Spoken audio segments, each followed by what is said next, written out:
سامعین گرام السلام علیکم۔ ہماری آج کی کہانی کا عنوان ہے پردیس۔ مجید چچا بڑے خوش تھے کہ آخرکار 30 سال پردیس کاٹ کر اب وہ ہمیشہ کے لیے پاکستان واپس جا رہے تھے۔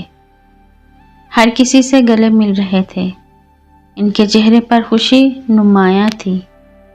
میں بھی پردیسی ہوں، مجھے بھی 15 سال ہوئے پردیس میں آئے ہوئے۔ ان کو دیکھ کر مجھے بھی خیال آیا کہ ایک دن میں بھی ہمیشہ کے لیے پردیس چھوڑ دوں گا، مگر فی الحال مجید چچا کی خوشیوں میں سے ہی خوشیاں بانٹ رہا تھا۔ ساری رات مجید چچا نے خوشی سے جاگ کر گزاری۔ اگلی صبح انہیں ایئرپورٹ چھوڑا اور واپس آ گیا۔ میں اپنے کام کاج میں لگ گیا اور مجید چچا پاکستان پہنچ گئے۔ خیریت دریافت کرنے کے لیے فون کیا، انہیں خوش پایا، دل کو اور بھی تسلی ہو گئی۔ ہفتہ بھی نہ گزرا تھا کہ میں آفس سے گھر آیا، دیکھتا ہوں مجید چچا بیٹھے ہوئے ہیں، چہرہ مرجھایا ہوا، کندھے جھکے ہوئے۔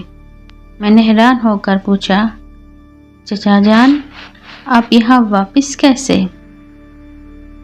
مجید چچا نے اٹھ کر مجھے گلے لگایا اور دھاڑے مار مار کر رونے لگے۔ میں اتنا گھبرا گیا تھا کہ میرے ہاتھ پاؤں پھول گئے۔ میں نے چچا کو زور سے گلے لگایا اور انہیں چپ کرانے کی کوشش کرنے لگا۔ چچا کے آنسو شاید پاکستان میں ہی خشک ہو چکے تھے۔ میں نے کھانا بنایا اور مجید چچا نماز پڑھنے لگ گئے۔ کھانے سے فارغ ہو کر میں نے پوچھا، چچا جان بتائیں تو صحیح ہوا کیا ہے؟ چچا نے بتایا کہ ان کے 3 بیٹے اور 2 بیٹیاں ہیں۔ دونوں بیٹیوں کی شادی یہاں رہ کر ہی کر دی تھی۔ بیٹے تینوں ابھی کنوارے ہیں اور نوکری وغیرہ کرتے ہیں۔ چچا نے کہا جس دن وہ گھر پہنچے سب ٹھیک تھا، انہیں مہمان کی طرح عزت دی گئی۔ 2 دن بعد ہی ایک بیٹے کو رات دیر سے گھر آنے کی وجہ سے ذرا سا ڈانٹ دیا، تو جواب میں بیٹے نے کہا، آپ آئے ہیں تو عزت سے رہیں، زیادہ تحقیقات نہ کیا کریں کہ میں کہاں جا رہا ہوں، کہاں سے آ رہا ہوں۔ چچا خاموش ہو گئے۔ اگلے روز چچا نے خود ہی اس بیٹے کو پاس بٹھا کر اس سے معذرت کی اور اس کا موڈ ٹھیک کیا۔ مزید 2 دن گزرے تو دروازے پر دستک ہوئی۔ باہر کوئی لڑکا ان کے بڑے بیٹے کو بلانے آیا تھا۔ اسی بیٹے نے دروازہ کھولا۔ ڈرائنگ روم میں بیٹھے چچا مجید اپنے بیٹے کی اس کے دوست کے ساتھ گفتگو سن رہے تھے۔ دوست کہہ رہا تھا، 4 دن ہو گئے ہیں تو رات کو باہر نہیں آتا، ہم تیرا انتظار کرتے رہتے ہیں۔ بیٹے کا جواب تھا، یار ابا آیا ہوا ہے، یہ چلا جائے تو آزادی سے ملیں گے، جب سے آیا ہے ناک میں دم کر رکھا ہے۔ اس کے الفاظ چچا مجید کے دل میں خنجر کی طرح پیوست ہو رہے تھے۔ شاید چچا کے کانوں نے ہی مزید سننے کی طاقت گنوا دی۔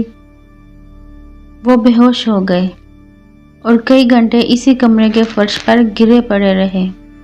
جب ہوش آیا تب بھی خود کو اکیلے ہی پایا۔ چچا کی بیوی اپنے محلے کی چند خواتین کے ساتھ شاپنگ کرنے گئی ہوئی تھی اور بیٹے گھر سے باہر تھے۔ چچا اپنی خالی مکان کی دیواروں سے عجیب باتیں کرنے لگے۔ کبھی کہتے، میں کہاں غلط ہوں؟ کیا میں اتنا غلط ہوں؟ میں نے کیا نہیں کیا؟ کیا میں اتنا غیر اہم ہوں؟ اسی رات چچا نے کھانے کی ٹیبل پر صرف اپنے لیے کھانا دیکھا، باقی سب باہر سے کھا کر آئے تھے۔ چچا نے گلہ کرنا چاہا کہ ان کے ساتھ کھانے کی ٹیبل پر بیٹھ ہی جاتے، مگر مزید تکلیف دہ جواب نہ سننے کا حوصلہ تھا اور نہ ہی سوال کیا۔ کھانا کھایا اور لیٹ گئے۔ اگلی صبح چچا نماز کے لیے اٹھے۔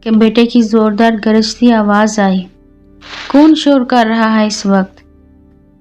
چچا معصوم سے بچے کی طرح ڈر سے گئے اور وضو ادھورا چھوڑ کر مسجد چلے گئے۔ وہاں وضو کیا اور نماز پڑھی۔ نماز کے بعد دعا مانگتے ہوئے چچا رونے لگ گئے۔ تب امام مسجد نے پوچھا، کیا ہوا بڑے میاں، روتے کیوں ہو؟ چچا نے سارا ماجرا بیان کیا اور امام صاحب سے پوچھا کہ آپ بھی بتائیں مجھے اب کیا کرنا چاہیے۔ امام صاحب جو بہت بزرگ تھے فرمانے لگے، اب تو کچھ نہیں کر سکتا سوائے برداشت کرنے کے یا ان کے لیے ہدایت کی دعا کرنے کے۔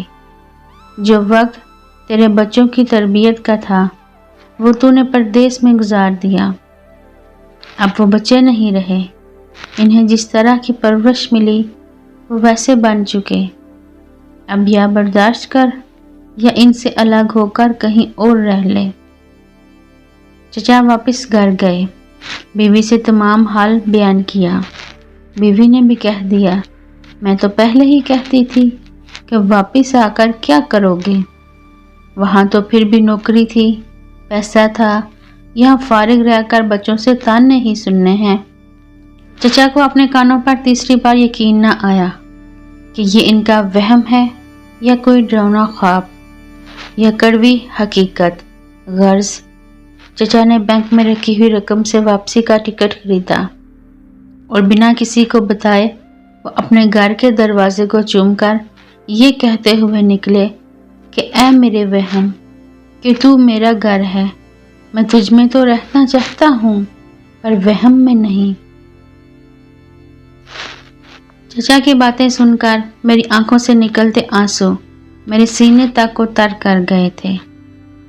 اس ناٹے کو توڑتے ہوئے مجھے چچا کی ہلکی سی آواز نکلی، جہاں زیب میں اب پاکستان کبھی نہیں جاؤں گا، جب میں نہ رہا تو مجھے یہیں پر دیس میں ہی دفن کر دینا۔